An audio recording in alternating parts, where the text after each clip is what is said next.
What is happening, guys? It's your boy TC back with another video. So that was a close one. Obviously the score ended up being 3-1 to Arsenal against Brentford, and Arsenal find themselves in the fourth round of the Carabao Cup. So let's just talk about the starting 11 on the evening. So we obviously saw Bernd Lerner return to the starting lineup against Brentford. At right back, we did have Lichtsteiner coming back into the team. In the middle of the defence, we saw Mustafi continuing his partnership in the cup games with Rob Holding. At left back, we saw Nacho Monreal playing as the skipper yet again. And in the middle of in the midfield, we had at the start we had Guendouzi and Elneny as anticipated. Up top we had Iwobi, Smith Rowe and Mkhitaryan, and up top we had Danny Welbeck. So of course, as mentioned, that was the starting 11 of the evening, and as previously mentioned, this wasn't going to be an easy game whatsoever. So let's just talk about a couple of stats. Really, Arsene Wenger never really won this competition, so it is one of those cups that actually got away from Arsene Wenger.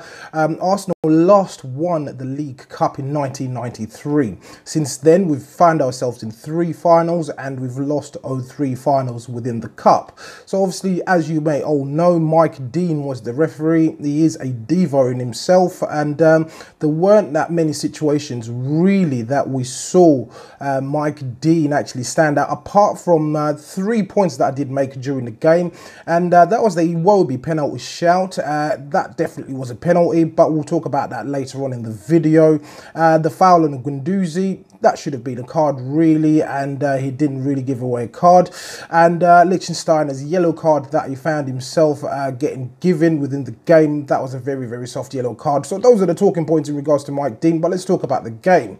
So of course, as mentioned, Danny Welbeck was the lone striker up top, and he's been in fine form so far this season. What does he have to do to actually get a starting spot within the first team? I don't think that he can get a starting spot within the first team. Of course, we've got Lacazette and Aubameyang up there, but he's now got 4 goals in all competitions, which is a brilliant, brilliant stat. And just to mention that he now has more goals in 2018 than Alexis Sanchez. So let that sink in, Man United fans. But Danny Welbeck had a fantastic game. I was absolutely impressed with him throughout the whole game. His closing down was fantastic. And in particular, the second goal, he found himself in the right place at the right time. It was a brilliant, brilliant team goal overall. We're going to talk about that goal as well within this live stream, but he found himself in the right place at the right time. So with the second goal, of course, we'll talk about this first, purely because I was really, really excited when that goal went in. It was a fantastic goal. Fantastic team goal, the best goal we've scored so far this season in my opinion. So the ball was being played about with, kicked about with at the back. Of course, it came out to Lerner. Lichtsteiner flicked it onto Mkhitaryan, and Mkhitaryan did absolutely well to get past the players that were in front of him. He flicked it on to Iwobi. Iwobi found Nacho Monreal, and Nacho Monreal squared it to Danny Welbeck, and the ball found itself into the back of the net. So we started off really, really well, but the first goal was scored within the 5th minute, and that was courtesy of Danny Welbeck yet again. Fantastic header from him. It was from a corner, played into Elneny. Elneny put in a decent cross, which Danny Welbeck found himself at the end of, and again, fantastic header from him. So let's just talk about the individual players within this particular game. So I mentioned that Lerner came into the squad yet again as the cup keeper. He had an early mistake that led to a corner, and pretty much apart from that, he was extremely stable throughout the whole game. I was pleased with his shot stopping, in particular towards the end of the second half. Brentford were pressing. They obviously got a little bit of encouragement from the goal that they got, which was from the free kick, from the foul from Guendouzi. But apart from that, Lerner wasn't kept busy, but he kept stable throughout the whole second half. Didn't buckle under pressure, and extremely impressed. And it was a great pass by him, really, that led to the second goal. That pass that found Lichtsteiner, fantastic pass. And that's all I have to say really about Lerner. Lichtsteiner, again, very professional performance from him overall. Ended up picking up a yellow card, of course, during the game, but across the board, a fantastic professional performance. Mustafi had a couple of mistakes here and there, a few tumbles here and there that led onto one of the Brentford players running through, and that was Watkins to be precise. But he had also had a stable game. Holding, he's looked more solid really with Mustafi, and when that Watkins player ran through on goal, Holding was available to cover. If he weren't for Holding, of course, that could have led to a goal, and we could have been sitting here recording a completely different video.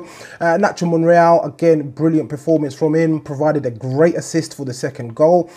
He had a good performance, and essentially he was leading from the front. He found himself bombing forward, but great performance from him. Elneny, I think Elneny this season, he seems to be playing with a bit more freedom, really.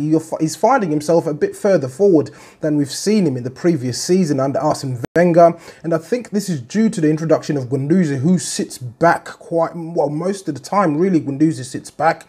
And he obviously provides that protection that's required in front of the back four. So Elneny was finding himself a bit further forward, making things happen, breaking down play in the actual opposition's final third, but he had a decent performance again. Guendouzi, as mentioned, he likes coming from deep to get the ball.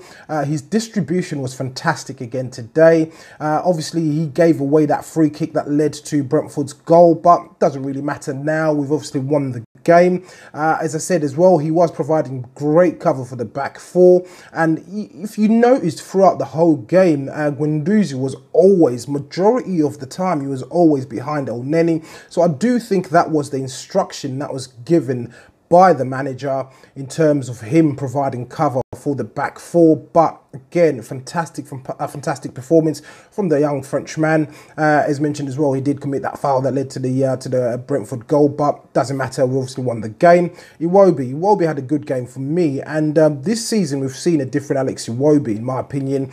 He seems to be able to run at players. Of course, a lot of the things that he was trying in today's game did not come off, but he seems very confident in his own abilities. He was running at players. Towards the end of the game, of course, he did have that goal that was ruled out, but he did put in a decent shift, and it doesn't seem as if he's afraid to take on players. So I'm really impressed with what I've been seeing from Alex Iwobi so far this season. Smith Rowe. So Smith Rowe took the headlines before the game even kicked off. He had a quiet first half, in my opinion, had one or two chances here and there. He had an early chance that was obviously deflected behind early on into the first half. A few times he found himself being muscled. That obviously comes with learning, with time as well. He will definitely need to learn how to use his body and put his body in the right place. But he found himself being muscled a couple of times during the game. In the second half, he did have a couple of chances where he found himself through. In most cases, it was on the left-hand side. But he didn't really materialise those chances alone. But again, this will come with learning. I do think he did have a good debut, really, which was his full competitive debut for the club. He was then replaced by Alexandre Lacazette, as we saw later on into the second half. Mkhitaryan had a good game. He's trying a little flicks and little tricks here and there. Of course, as mentioned, that pass that he, not the pass as such, but the dribble that he made to lead onto the second goal, that was fantastic control from Mkhitaryan. Of course, he did pick up an injury last week, so he wasn't fully fit in my opinion, but he was trying to make things come off. Brilliant performance from him overall as well. And that dribble, as I said, leading to the second goal, fantastic. Danny Welbeck, as mentioned, scored the brace. Second goal, found himself in the right place at the right time. And he obviously needs to actually keep scoring goals. So I saw someone tweet recently about Danny Welbeck. I think this was Troy Deeney really talking about why Danny Welbeck keeps getting picked in front of him. So, of course, you can't compare the quality. Danny Welbeck's all-round game in particular today was fantastic. His closing down was good. He scored a couple of goals, which obviously means that he's trying to stake a claim in that first team. But if you're going to compare him and Troy Deeney, there's no comparison in my opinion. Obviously, I've been critical of Danny Welbeck in the past, but this season, he seems as if he's absolutely up for the challenge. There was that talk of him coming back late from the World Cup as well, but doesn't matter. That's water under the bridge now. He's performing. He's scored 4 goals in all competitions now, so hopefully he can certainly keep that momentum up. Will he get in front of Lacazette and Aubameyang? I highly doubt that. Those 2 strikers alone are in fine form anyway, so I doubt Unai Emery will be playing Danny Welbeck in front of those 2. The only hope Danny Welbeck has, in my opinion, really, in order to get into the first team, is if one of those 2 guys picks up an injury. If one of those 2 guys picks up an injury, he can certainly find himself in the first team. But apart from that, I doubt that he will certainly be getting into the first team. So, of course, as mentioned, Lacazette ended up coming on, got himself a fantastic goal, a gift from the gods, really. But let's not take away from that particular finish. He was under immense pressure. There was 2 defenders coming at him. Literally, as soon as he pulled the trigger, there was 2 defenders clattering into him. Again, Lacazette is in absolutely blazing form so far this season. So he came on, capped the game with that 3rd goal, which obviously settled the nerves. Brentford were coming for the jugular, really. And I was thinking, here we go, it's going to be 2-2 and we go straight to penalties in the Carabao Cup. But, of course, this was a fantastic win for us. So that is now 6 wins on the trot. Yes, Alex, fantastic win yet again. We face Watford this weekend. I don't know how that's going to pan out, but we will certainly be doing a match preview for that game. But 6 wins in a row for Unai Emery. You can now start to see a little bit of signs of Unai Emery's DNA and what he's trying to achieve within the team. Of course, this was a baptism of fire into the cup competitions in England for him. And as mentioned in my match preview, don't take anything for granted. These championship teams are really difficult to beat. Brentford are in fine form as well within the championship, so kudos to them, fair play to them, give them credit when it's due. They did come forward and gave us a really good game. In particular, in the second half, they came out and it was completely a different team. But obviously, we march on into the 4th round. We now wait for the draw and see how this goes. Of course, as mentioned at the start of this video, this is a cup that we haven't won since 1993. So hopefully, Unai Emery can provide the goods for us this season and actually get in this cup. I like the Carabao Cup, or the League Cup as it used to be called. A lot of people seem to call it the Tin Cup, but I absolutely love it. To me, a cup is a cup. You're going to win trophies. You build from that, and obviously you can go for the big title prize, if you want to call it that, and that would be the Premier League title. But overall, extremely impressed with the performance.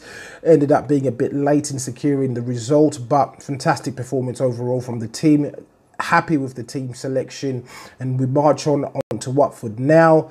But as usual, guys, please do let me know what you think in the comments below. If you're watching this video and you're not subscribed to the channel, please do make sure that you do hit that subscribe button. So once again, guys, it's your boy TC from I'm Gonna Talk TV, and I'm out.